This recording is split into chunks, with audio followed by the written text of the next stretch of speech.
June 6, 1944. Dawn broke over the English Channel beneath a ceiling of low gray clouds. Inside a concrete bunker at strongpoint WN62, Obergefreiter Hinrich Seal adjusted the barrel of his MG-42 and waited. He had been told the Atlantic Wall was unbreakable, that no enemy would survive long enough to touch French soil. Yet in the half-light before sunrise, the horizon began to move. What first looked like mist resolved into a sight so vast that German soldiers struggled to understand what they were seeing. Thousands of ships covering the sea like steel paving stones. Moments later, the earth shook as Allied naval guns opened fire. For the men who had spent years building the wall, it was the sound of the impossible arriving. Within hours, the Wehrmacht's illusion of invincibility would dissolve under the weight of an industrial army, unlike anything in human history. D-Day, viewed through German eyes, was not simply a battle. It was the moment a generation realized that courage could not defeat machinery. For 2 years, the German High Command had promised Europe that the Atlantic Wall would make any invasion impossible. From the icy fjords of Norway to the cliffs of southern France, 2,400 miles of fortifications guarded Hitler's fortress Europe. Towers, bunkers, minefields, and gun emplacements carved into concrete, a continental scar visible even from the air. Propaganda films called it the strongest defensive system ever built by man. The soldiers who manned it believed the same. In the Norman sector, confidence was almost absolute. Marshal Erwin Rommel himself had toured the beaches just days before the invasion. The legendary Desert Fox, now commanding Army Group B, walked the sand near Omaha in Utah, studying firing arcs and inspecting obstacles meant to tear apart landing craft. He left the men with words that sounded like prophecy. When they come, this beach will be their cemetery. For the soldiers who listened, it was a promise of certainty in a war that had long since lost its direction. Hinrich Seal, then only 21, wrote to his girlfriend in Metzingen that the invasion would be the enemy's grave. It was not arrogance, it was belief, born from years of German victories and a lifetime of propaganda, telling them that discipline and courage could overcome any odds. Yet, beneath that confidence ran cracks invisible to the eye. Ammunition shipments were delayed. Communication cables were unreliable. Many of the men along the coast were no longer frontline soldiers, but older reservists or young recruits, trained only in garrison life. The Luftwaffe, once the terror of Europe's skies, had withered under relentless Allied bombing. Its pilots were few, its fuel almost gone. When June 5th arrived, a storm swept across the channel with waves cresting 6 feet high. German meteorologists declared any invasion impossible for at least 2 weeks. Believing this, Rommel returned to Germany to celebrate his wife's birthday. General Friedrich Dollmann ordered his division commanders to attend war games in Rennes. Even coastal patrols were canceled. It was the perfect moment. The one break Eisenhower had been waiting for. Allied meteorologists, using Atlantic weather data unavailable to the Germans, spotted a brief 36-hour window of calm. Operation Overlord would go ahead. At 23:15 hours on June 5th, radar stations along the Norman coast began to flicker with strange readings. Massive signals approached from the north, but the German operators, accustomed to Allied deception flights, dismissed them as another feint. The real invasion, they believed, would come at Calais. It always had in every exercise, every briefing, every report. By midnight, confusion reigned. Reports flooded headquarters of paratroopers landing everywhere, east, west, north, in numbers that made no sense. Some were real. The American 82nd and 101st Airborne, the British 6th Airborne.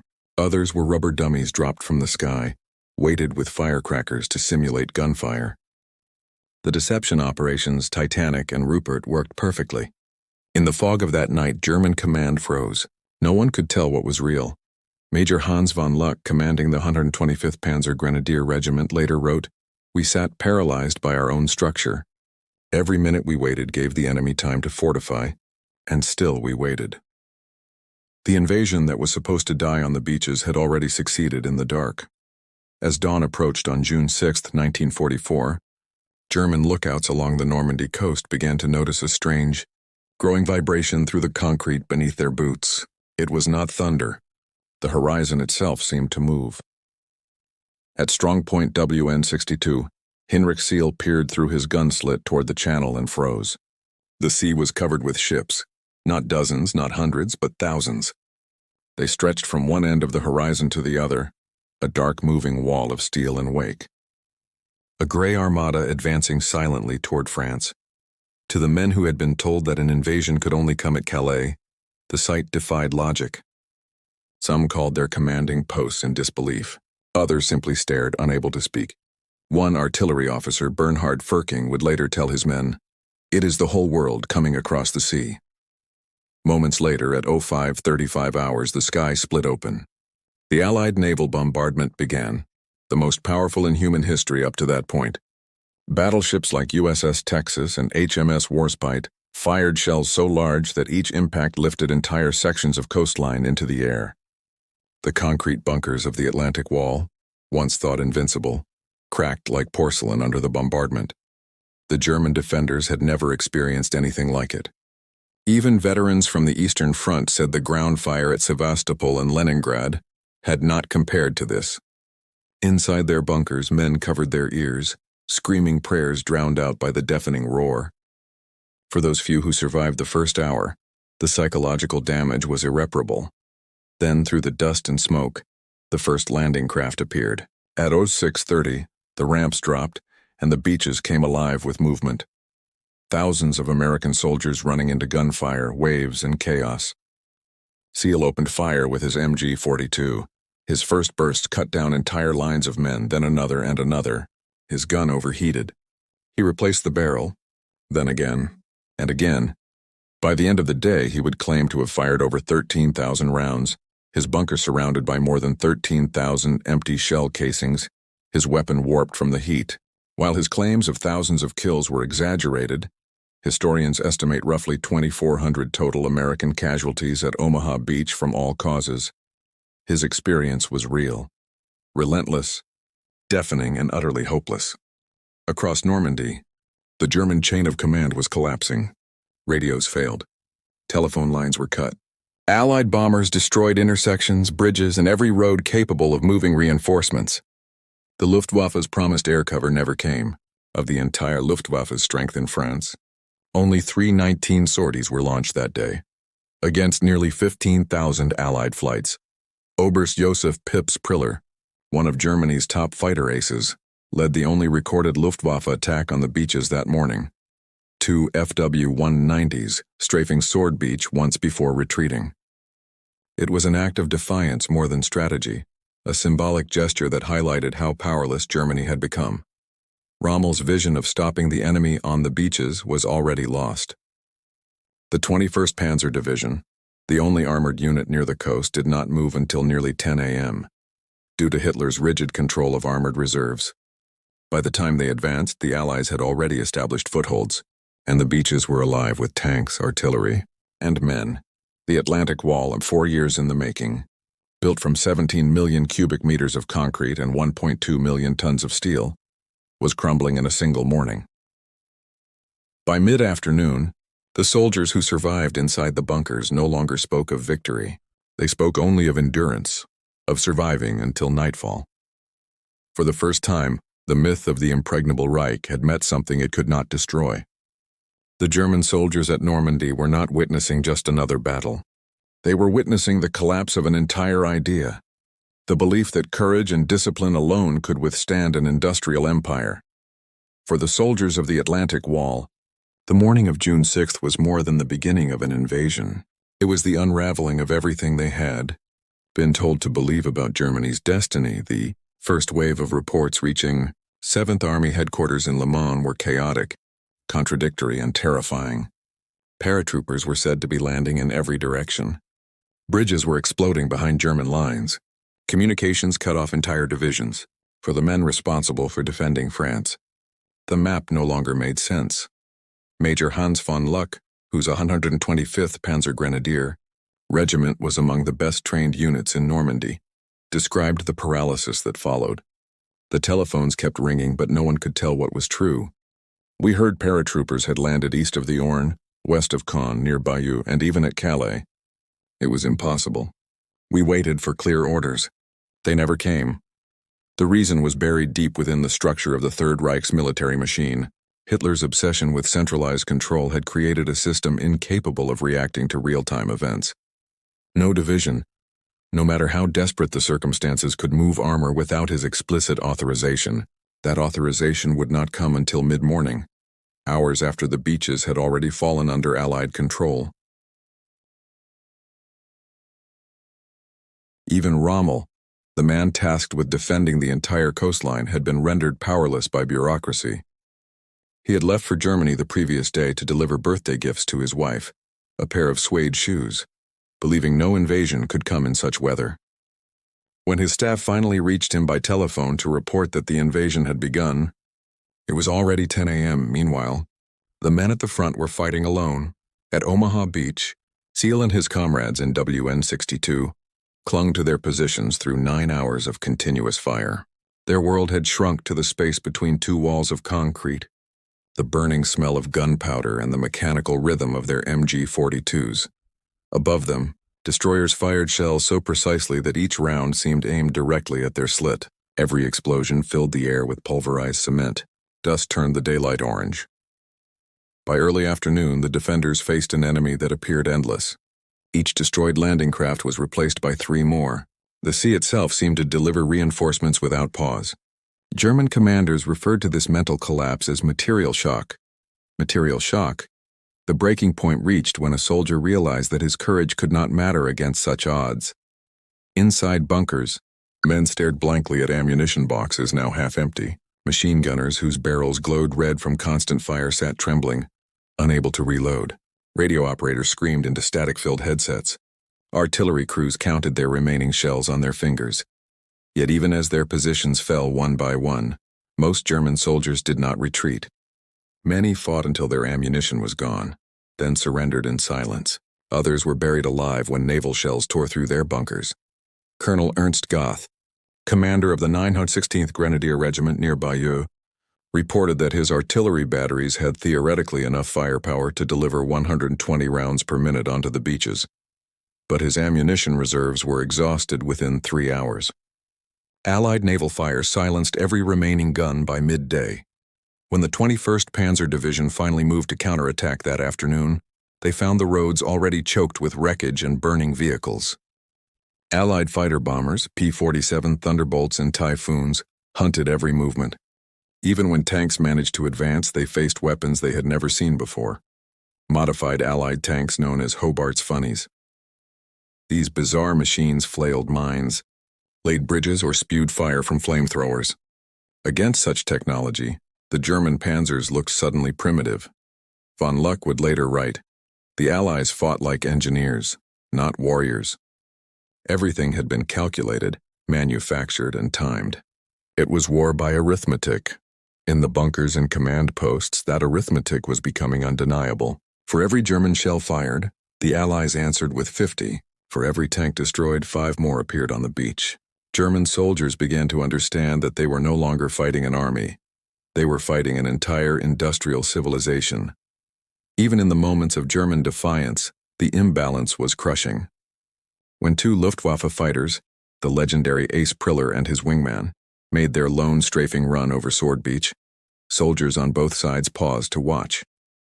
The 2 planes roared over the coastline, firing a few bursts before vanishing into the clouds. It lasted seconds, but for the German defenders it was symbolic, a fleeting reminder of the glory their Air Force once held. Then silence returned, broken only by the thunder of Allied ships. By evening, the outcome was already decided. The Germans had not been defeated by lack of courage or by poor marksmanship. They had been defeated by time, by distance, and by mathematics. Forces as unstoppable as the tide that carried the invasion ashore. What remained of the Atlantic Wall still stood physically in places, but spiritually it was gone. The German command structure in Normandy on June 6th was like a machine missing half its gears. Orders were delayed, misinterpreted, or ignored. Every hour of confusion translated into miles of Allied progress inland. In theory, the defense of the French coast was one of the most meticulously planned operations of the war. Every strongpoint had a code name, every beach sector an overlapping field of fire, every battery a prearranged range. On paper it was flawless. In practice it was chaos. Hitler's obsession with personal control paralyzed everything below him. No armored division could move without his authorization. a rule that turned the most mobile weapon in the German arsenal into a hostage of politics. When the first urgent messages from Normandy reached the Führer's headquarters in Berchtesgaden, his aides hesitated to wake him. Hitler slept through the most critical hours of the invasion. By the time he was informed at 10 a.m., Allied troops were already several miles inland. Yet even then his first reaction was disbelief. The invasion, he insisted, must be a diversion. The real attack would come at Calais. It was not until late afternoon that he approved the movement of the Panzer reserves. By then it was far too late. General Hans Speidel, Rommel's chief of staff, later described the mood inside command headquarters as a state of paralysis bordering on denial. Messages from frontline units were filled with desperation, ammunition gone, artillery destroyed, beaches overrun, but the staff refused to accept the truth. The myth of the Atlantic Wall had to be preserved, even as it crumbled under bombardment. Rommel, racing back from Germany, would not reach his command post until the following day. When he finally arrived, what he saw defied comprehension. A coastline ablaze, supply lines in ruins, and Allied convoys stretching to the horizon. His first words, according to surviving officers, were simply, "We are finished here." For the men still fighting along the beaches, that realization came far earlier. They were soldiers trained for maneuver warfare, fast-moving attacks, encirclements, blitzkrieg. But on D-Day, there was nowhere to maneuver. Their tanks were trapped by bombed roads, their artillery silenced, their aircraft grounded. They were fighting an enemy that had turned the battlefield into a factory floor. The Allies fought with logistics as their weapon. Each wave of soldiers was followed by bulldozers, cranes, and engineers who transformed beaches into ports within days. Floating harbors known as mulberries were assembled piece by piece, allowing entire divisions to unload supplies as if they had captured a major port. The Germans watched, unable to comprehend how such things were even possible. German intelligence had warned of Allied industrial capacity, but numbers on a report meant little until they became physical reality. By June 8th, the Allies were landing 15,000 tons of supplies per day, more than the entire German 7th Army could consume in a week. Every destroyed tank was replaced by another within hours. Every dead man was replaced by two more. In contrast, the German divisions in Normandy were bleeding dry. Ammunition was scarce, fuel convoys destroyed, and reinforcements trapped on roads choked with burning vehicles. French resistance fighters were activated by coded BBC broadcasts, sabotaged railway lines, and ambushed supply trucks. Allied aircraft prowled the skies day and night, striking anything that moved, even elite formations, such as the 12th SS Panzer Hitlerjugend Division, composed of fanatical young soldiers, could do little to change the tide. Their bravery was unquestionable, but bravery could not replace logistics. Every counterattack they launched was met by overwhelming artillery and air power. For the ordinary German soldier, the experience was surreal. They had been told the Reich commanded the most advanced weapons and the finest soldiers in the world. Yet here they were, cut off from their commanders, outgunned and outnumbered 10-1. The Atlantic Wall that had taken 4 years to build was being erased in a single day. Von Luck's account captures the atmosphere best. Everywhere men fought bravely, but it was like trying to stop a flood with sandbags. The enemy was not just stronger, he was inexhaustible. That word, inexhaustible, became the central truth of Normandy. The Allies possessed an energy that Germany could not match. Factories in Detroit and Manchester were producing tanks, aircraft, and ammunition faster than the German army could destroy them. Each bombed bridge, each shattered bunker, each burned tank simply vanished beneath the weight of endless replacement. By nightfall on June 6th, the German soldiers who had survived the bombardment sat in shattered bunkers surrounded by the dead. The beaches that morning had been theirs. By evening, they belonged to the enemy.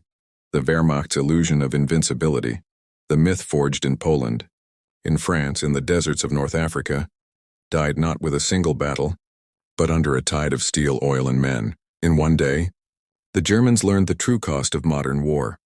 Not courage, not genius, but production.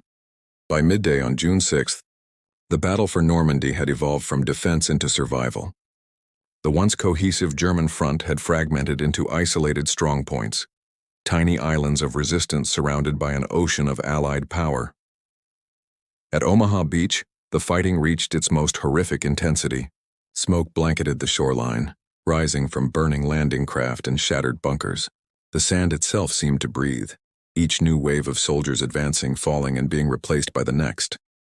The tide carried bodies, equipment, and debris in both directions, blurring the line between sea and shore. In bunker WN62, Hinrich Seal's MG-42 continued its mechanical scream. Each trigger pull was an act of instinct, not strategy. His comrades beside him, some bleeding, some already dead, reloaded belts of ammunition in silence. Through the gun sight, the beach was a blur of movement and color. Soldiers he had once dismissed as untrained conscripts kept coming, wave after wave. The image broke something inside him.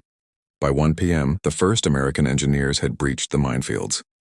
Explosions erupted behind the German lines as demolition teams cleared paths for tanks.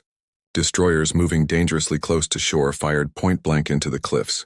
Concrete bunkers that had withstood years of bombardment simply disintegrated under the combined weight of naval shells and aerial bombs.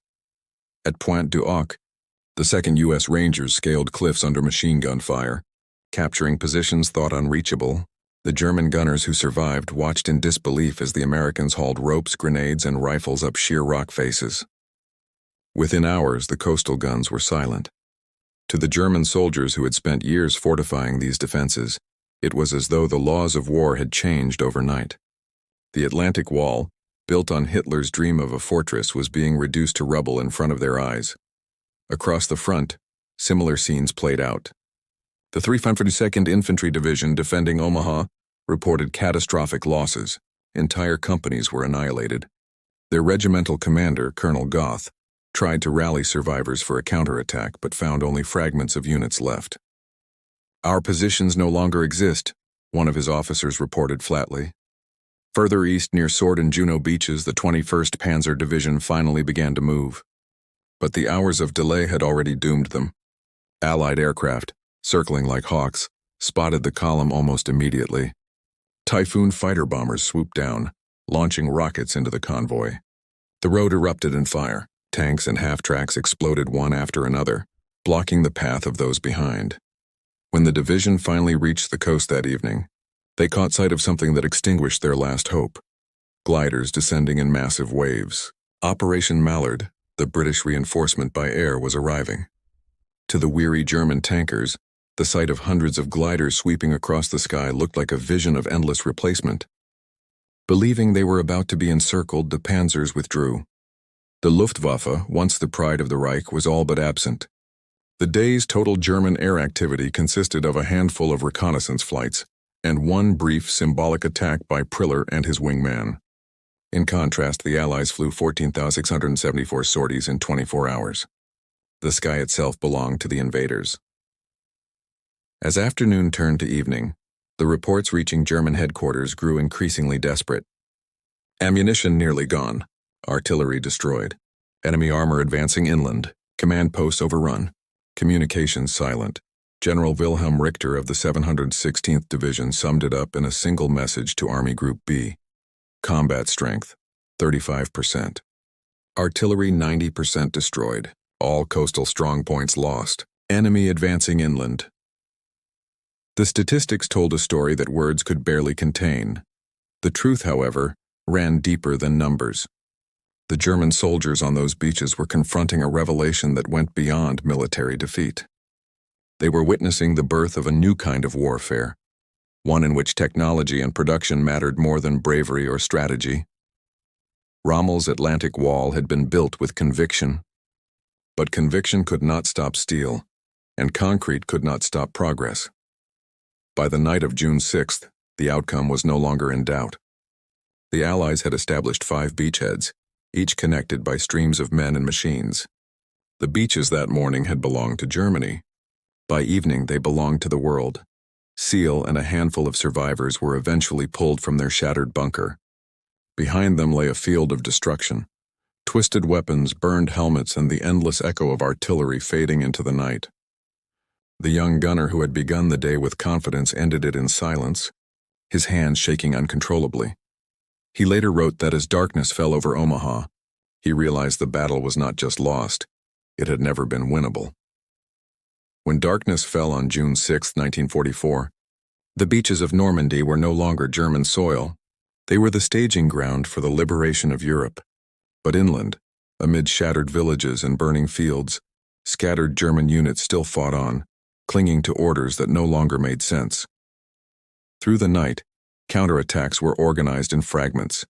What remained of the 352nd Infantry Division tried to regroup near Bayeux, while the 21st Panzer Division attempted to strike toward Sword Beach once more. But every movement met the same fate: detection, illumination, and annihilation. Allied aircraft equipped with radar and flares turned night into day.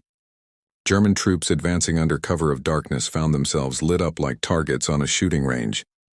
Naval destroyers anchored offshore fired with pinpoint accuracy, guided by spotters and radar. It was as if the sea itself was watching us, wrote Major Hans von Luck. Every vehicle that moved drew fire within seconds. We had no sky, no cover, no chance. By dawn on June 7th, the illusion of a coordinated defense had completely collapsed. The Luftwaffe had flown fewer than 400 sorties against more than 15,000 Allied flights. Every road and bridge behind the German front was under constant attack. Reinforcements that should have reached the coast in hours took days. Many never arrived at all. The 2nd SS Panzer Division Das Reich, stationed near Toulouse, was ordered north to counterattack. It never reached Normandy intact. Allied aircraft, French resistance fighters, and sabotaged rail lines delayed the division for more than 2 weeks. Of its vehicles, nearly a third were destroyed before it ever fired a shot. The soldiers who survived arrived in Normandy exhausted and demoralized, the symbols of a war already lost in transit. For the first time since the war began, German officers began to question not their men, but their entire system. The Allied invasion had exposed the fundamental weakness of Hitler's empire. It was not built for endurance. Its victories had always relied on speed, shock, and terror. But now it faced an enemy that could not be shocked, could not be starved, and could not be exhausted. In one of his final messages from the front, General Hans von Funk wrote bluntly, "We face an enemy with unlimited material. For every gun destroyed, he brings 2. For every tank we burn, 10 replace it. We have reached the end of strategy." Rommel himself returned to Normandy on June 7th and was greeted not by a defensive network, but by a landscape of defeat. The roads were cratered, the sky alive with Allied aircraft, and every command post was overwhelmed with casualty reports. His field diaries record the transformation of his tone, from determination to resignation. He understood immediately that the battle could not be won on French soil. His hope shifted from victory to survival, to delaying the inevitable long enough for Germany to negotiate. "The enemy's superiority in air and material is decisive," he wrote. "We must shorten the front or face destruction." But Hitler refused. Orders from Berlin demanded that every position be held to the last man. Withdrawal was forbidden. The Führer still believed that one great counterattack could throw the Allies back into the sea. In his mountain headquarters, he spoke of iron will, while his armies disintegrated. The result was predictable. German formations that might have escaped encirclement were destroyed in place. The Panzer Lehr Division, once among Germany's best-equipped armored units, lost over half its tanks within days of reaching Normandy. Artillery units fought until their shells ran out, then used rifles. Field hospitals overflowed. For those still fighting, the psychological toll became unbearable. Every attempt to counterattack was crushed by overwhelming firepower. Soldiers began referring to the Allied destroyers offshore as the gods of war, omnipotent, invisible, and inescapable. In the countryside around Caen, villages changed hands multiple times, each time leaving fewer defenders. The air was thick with smoke and the stench of fuel. Horses lay dead beside burned half-tracks. Communications were reduced to runners carrying messages by foot through burning fields. Even among the elite Waffen-SS, morale began to crack. Units that once swore never to retreat were now begging for permission to fall back. In one intercepted radio message, an SS officer simply said, "Wir sind allein." We are alone. By the second week of June, the Allies had linked their beachheads and begun pushing inland. Cherbourg fell by the end of the month. The once proud fortresses of the Atlantic Wall had become memorials of false faith, monuments to a belief that courage could stop factories. The Germans who survived those days described not just defeat, but revelation. They realized that the war was no longer about soldiers or generals. It was about production lines, fuel refineries, and endless convoys of ships that no bomb could sink fast enough. The Third Reich, built on speed and ideology, had been overtaken by mathematics. In the days that followed June 6, 1944, Normandy became a furnace. The roar of battle never stopped. Artillery, bombs, the rumble of tanks, the drone of aircraft.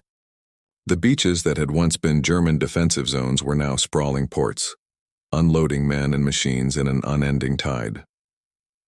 By mid-June, the German 7th Army was trapped in a nightmare of exhaustion.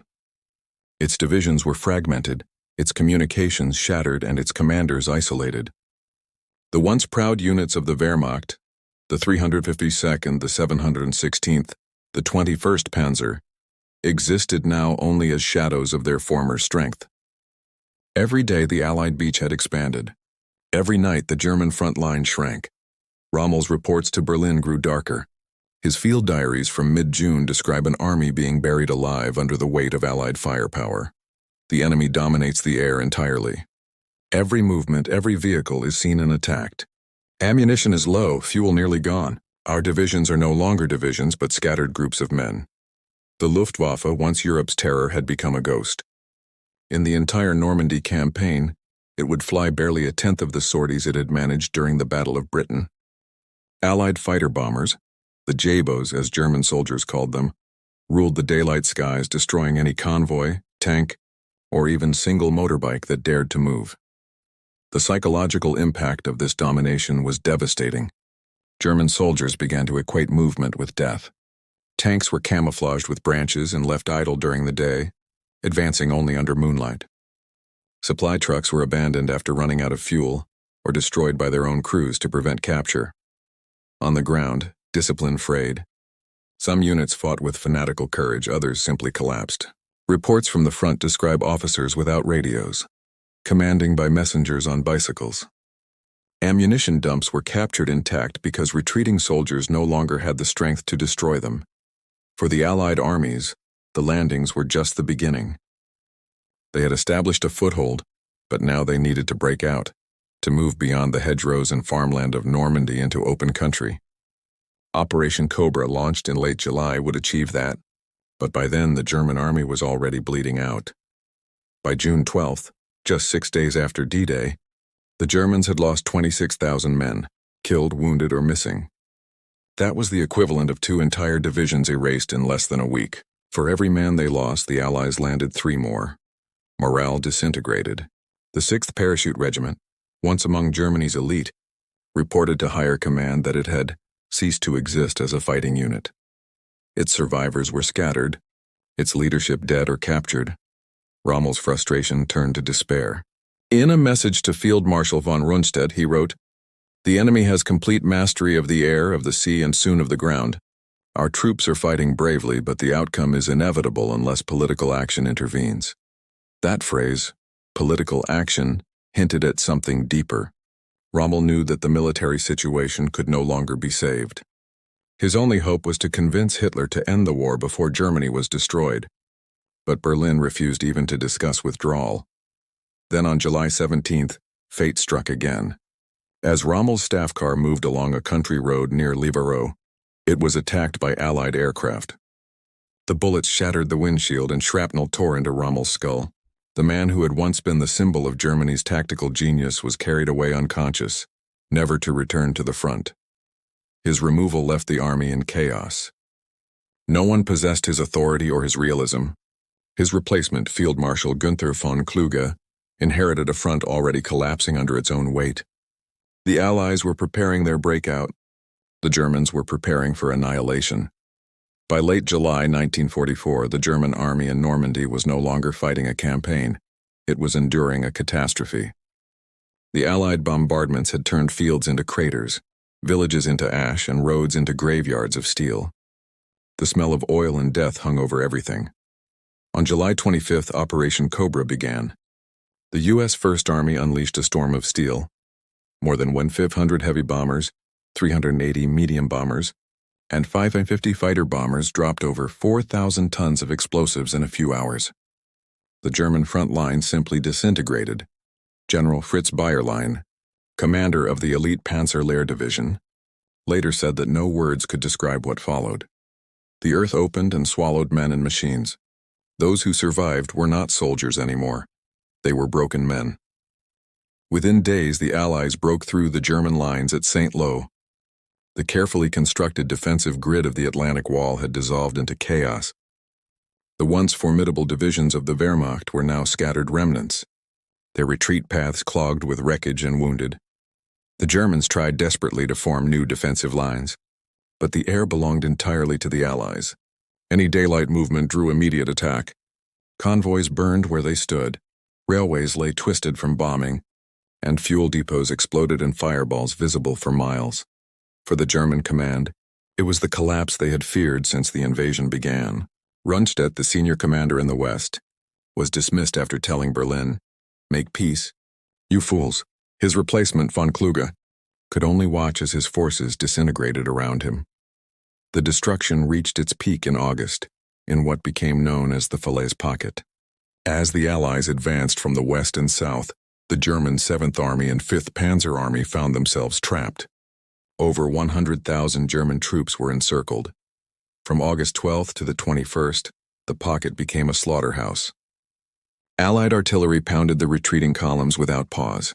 Fighter bombers strafed the narrow roads day and night.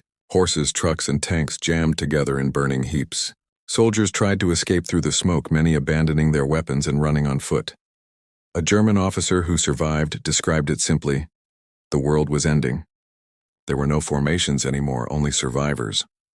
By the time the pocket was sealed, 10,000 Germans were dead, 50,000 captured, and 300 tanks destroyed. The remnants that escaped fled eastward toward the Seine, but they were no longer an army, just fragments of one. On August 25th, Paris was liberated.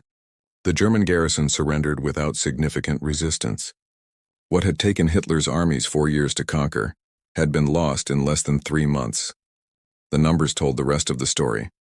Between June 6th and August 31st, the Germans lost approximately 320,000 men, killed, wounded, or captured, along with 2,300 tanks and over 2,000 aircraft. The Allies, by comparison, lost fewer than $30,000. In his final report before being recalled, Rommel's successor von Kluge admitted that continued resistance in France was futile. "The enemy's material superiority," he wrote, "is absolute. Our troops fight heroically, but the struggle is hopeless." Even among Germany's most loyal officers, the illusion had died. Courage alone could not fight production lines that never stopped. When Hitler received Kluge's report, he refused to read it. Days later, von Kluge took his own life. For the men who had survived Normandy, the defenders of WN62, the gunners of Pointe du Hoc, the paratroopers of Carentan, the experience was more than defeat. It was revelation. They had seen the full scale of Allied power, and they understood that Germany's war was already lost. The industrial machine of democracy had rolled across Europe, and nothing could stop it now. When the guns finally fell silent in Normandy, the beaches that had once echoed with gunfire became quiet graves. Rusting machine guns burned helmets, and shattered bunkers lay half buried in the sand, remnants of a belief that courage alone could defy the modern world. For the German soldiers who survived, D-Day was not just a military defeat. It was a revelation, the moment they realized that the war they had been fighting could never be won. The Reich had sent them to defend an empire of ideology, with weapons forged in scarcity against nations that produced abundance as easily as they breathed. Heinrich Seal, the young gunner of Strongpoint WN62, would spend the rest of his life haunted by what he had seen. In his later memoirs, he wrote, "We fought like men of another age. My 13,000 rounds meant nothing against their replacements. We believed courage could stop machines. It could not." Others drew the same conclusion. Paratrooper Commander Friedrich von der Heide, once a proud believer in Germany's destiny, later said, "Normandy taught us that war had become a question of industry, not bravery. We had challenged a factory and lost." The fall of the Atlantic Wall was more than the loss of territory. It was the death of an illusion. The myth of German invincibility, built on discipline, speed, and fear, was shattered by a force that measured victory not in courage but in tonnage. In Normandy, the defenders of Hitler's Europe witnessed the future, They saw that wars would no longer be won by soldiers on horseback or generals with daring plans, but by nations that could turn iron into power and oil into movement. They began the day as the masters of Europe. They ended it watching the tide carry away the empire they had built, and with it the last dream of the Third Reich.